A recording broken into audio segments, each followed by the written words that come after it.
9 আগষ্ট তাৰিখে বিশ্ব আদিবাসী দিৱস উদযাপন কৰা হয় পোৱালিপথাৰ জামুগুৰিত সদৌ অসম আদিবাসী ছাত্ৰ সন্থা গোলাঘাট জিলা সমিতিৰ উদ্যোগত।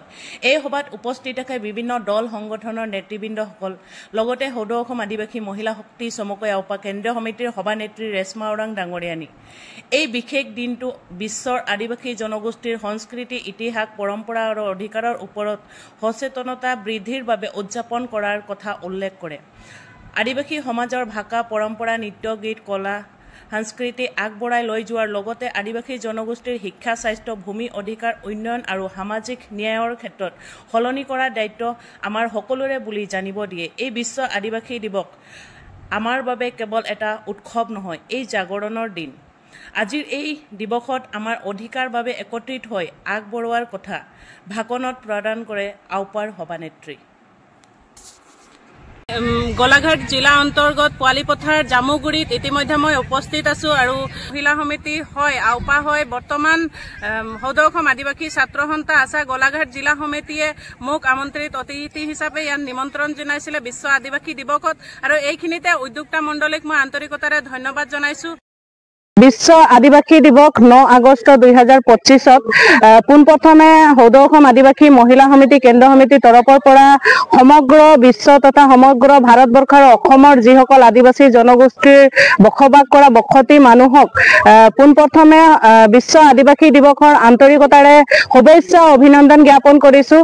এই বিশ্ব আদিবাসী দিৱস আদিবাসী জনগোষ্ঠীৰ পৰম্পৰা, অধিকাৰ আৰু যি প্ৰাপ্যৰ কাৰণে এই আদিবাসী দিৱস বিশেষ কৰি আমি পালন কৰোঁ আৰু আমাৰ আদিবাসী দিৱস 1994 চনৰ পৰাই সমগ্ৰ বিশ্বতেই 9 আগষ্ট দিনাখন আদিবাসী দিৱসখন আমি পালন কৰোঁ। বিশেষ আমাৰ অধিকাৰ, সমতা আৰু আমাৰ কলা, কৃষ্টি, সংস্কৃতি ৰক্ষাৰ স্বাৰ্থত আদিবাসী দিৱসটো আমি উদযাপন কৰোঁ। আৰু এই চেগতে মই ক'ব বিচাৰোঁ আমাৰ যিসকল আদিবাসী জনগোষ্ঠীৰ বসতি মানুহসকল আছে নিজৰ কৰ্মৰ যোগেদি আদিবাসী সমাজৰ উত্তৰণ আৰু উন্নতিৰ কৰাৰ চেষ্টা কৰিব লাগিব, কাৰণ আমাৰ সমাজখন অতিকৈ পিছপৰা। এই পিছপৰা জনগোষ্ঠীৰ কাৰণে নিজেই এগৰাকী সাহসী সংগ্ৰামী হিচাপে সমাজখনৰ কাৰণে ওলাই আহিব লাগিব আৰু আমাৰ সমাজখনৰ কাৰণে কিবা এটা অৱদান দি যাব লাগিব। আজি সমগ্ৰ বিশ্ব তথা সমগ্ৰ ভাৰতবৰ্ষ অসমতে আদিবাসী দিৱস উদযাপন কৰা হৈছে।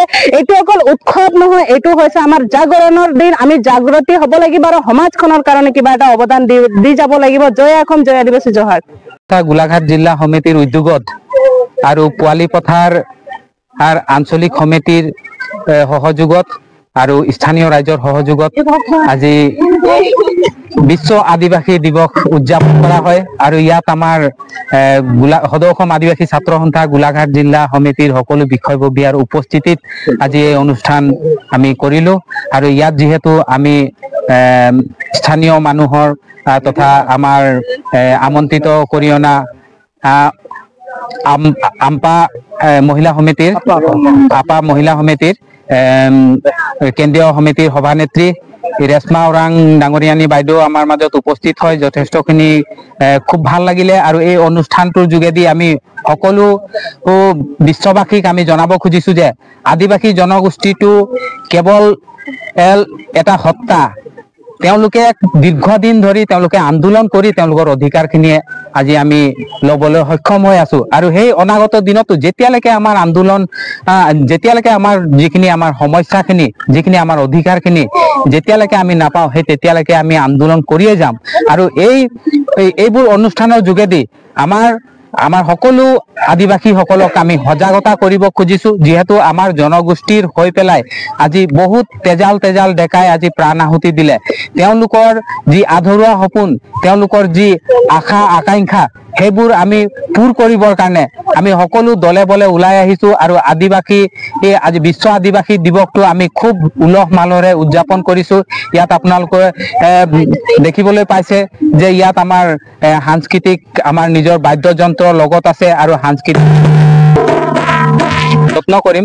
তথাপিও আমি এই মঞ্চৰ যোগেদি আমি আপোনালোকক এটা মেছেজ দিব বিচাৰিছোঁ যে বিশ্ব আদিবাসী দিৱসত আমাৰ সকলো আদিবাসীসকলে এক হোৱাৰ আমি সকলোকে আহ্বান জনাইছোঁ আৰু যিসকলে এই আমাৰ এক হোৱাৰ ক্ষেত্ৰত যিসকলে বাধা আৰোপ কৰিছে তেওঁলোকক আমি হকিয়াই দিব খুজিছো তেওঁলোকে এনেবোৰ কাৰ্যৰ পৰা বিৰত থাকক আমাৰ আদিবাসীসকল এতিয়া জাগিছে তেওঁলোকে সদায় এক হৈ কাম কৰিব আৰু সকলো সময়তে এক হৈ থাকিব আৰু সদায় আমাৰ অধিকাৰ আৰু যি প্ৰাপ্যৰ হকে আমি যুঁজ দি যাম আৰু হে আমাৰ প্ৰধান লক্ষ্য আদিবাসী দিৱসৰ উপলক্ষে আপোনালোকৰ চেনেল লৈ আমি সদৌ অসম আদিবাসী ছাত্ৰ সন্থাৰ তৰফৰ পৰা আমি ধন্যবাদ জনাইছো